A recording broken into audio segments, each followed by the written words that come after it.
And to the west of Branson, that same storm system landed in Cassville, Missouri. Yeah, 4029's Keristen Holmes surveyed the damage there tonight. Another area that was damaged by the storm is Cassville, Missouri. I'm standing on what used to be someone's living room floor. People in this area say they've never seen a storm like this before. That's right, Craig, I did. You know, it's been a tough time for Hawk fans, and the hardest hit is the Razorback football team. Asuba Valley Horse Park offers something for horse lovers of all ages, even new riders like me. Craig and Angela, the video throws a harsh spotlight on a brutal dictator in Uganda named Joseph Kony, making him an unlikely internet star. And one tip everyone can agree on is to just use cash. That way, you know you have enough to cover the purchase and you don't get a huge bill come January. In Rogers, I'm Keristen Holmes, 4029 News. Guys, Saturday is a big day across Northwest Arkansas and the River Valley, and as you can see, they're still getting ready behind me, and we're going to have a couple of big-name celebrities right here in Springdale who gave 4029 an exclusive look into preparations for the big day tomorrow. In Pensacola, Keristen Holmes, 4029 News. Very cute. Saturday, Caleb was reported missing from a Boy Scout campground in Fulton County. And yesterday, it was news no one wanted to hear. Little Caleb's body was found.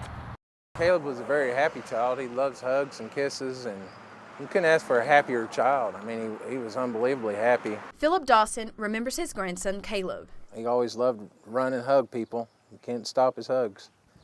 He had big hugs. Caleb's body was found Wednesday after 4 days of searching the Boy Scout campground in Fulton County. Sources have revealed exclusively to 4029 News there's a link between Caleb Lynn and Paul Stiles. Stiles was arrested earlier this week in connection to the stabbing of 3 people in Fort Smith, including 2 teenage girls. Stiles is Caleb's uncle. Dawson says Stiles had very little contact with Caleb and had only seen his nephew a few times. Everybody may think their little family's perfect, but you know what? It's dysfunctional.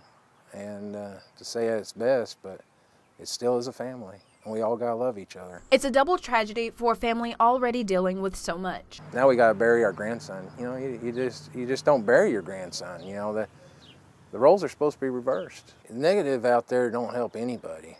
You know, and everybody wants to run out and talk real strong and negative about things and families.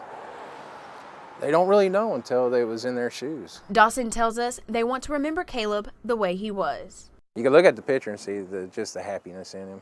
Just keep them in their prayers. They need lots of prayers. You know, the whole family does. It's real important. If you'd like information on how you can help out this grieving family, simply go to our website, 4029tv.com. We've posted a link there for information for you to help out. Back to you guys. Keristen Holmes reporting. Thank you. You can't tell me that that's all necessary. So I'm going to leave it at that. I get told at the very end of it, you might not finish because y'all can't get along. Y'all can't play nice. How can you sit here and defend due process for people that aren't even citizens of the United States of America? According to December's Gallup poll, Congress's approval rating is at an all-time low. 89% of people disapprove of the job our elected officials are doing. Congressman Steve Womack knows that people are upset.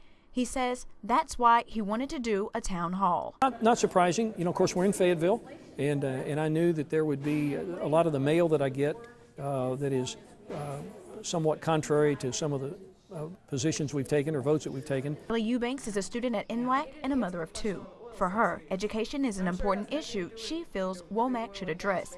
In the past, he's voted for bills to reduce the Pell Grant, which helps Eubanks pay her way through school. Honestly, I'm really angry. He didn't answer my question. Instead of telling me why he voted for those, he basically told me I needed to join the military and pay my own way through college.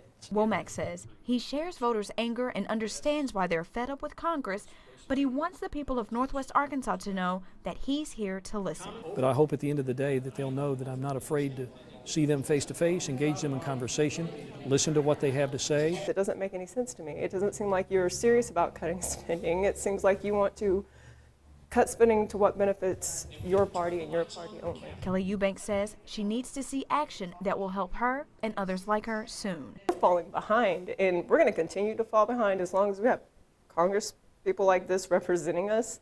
This is Edward Herzog's backyard. It's a highly wooded area in a mountain valley. He and his family live in a quiet community in Winslow, and that's how they like it. But lately, things haven't been so quiet. It's an explosion of some sort. It's something that's exploding, and we're feeling the shockwave from it. Last night was pretty loud and pretty heavy. The windows were rattling. Herzog and his neighbors say they've been hearing and feeling something for more than a month now.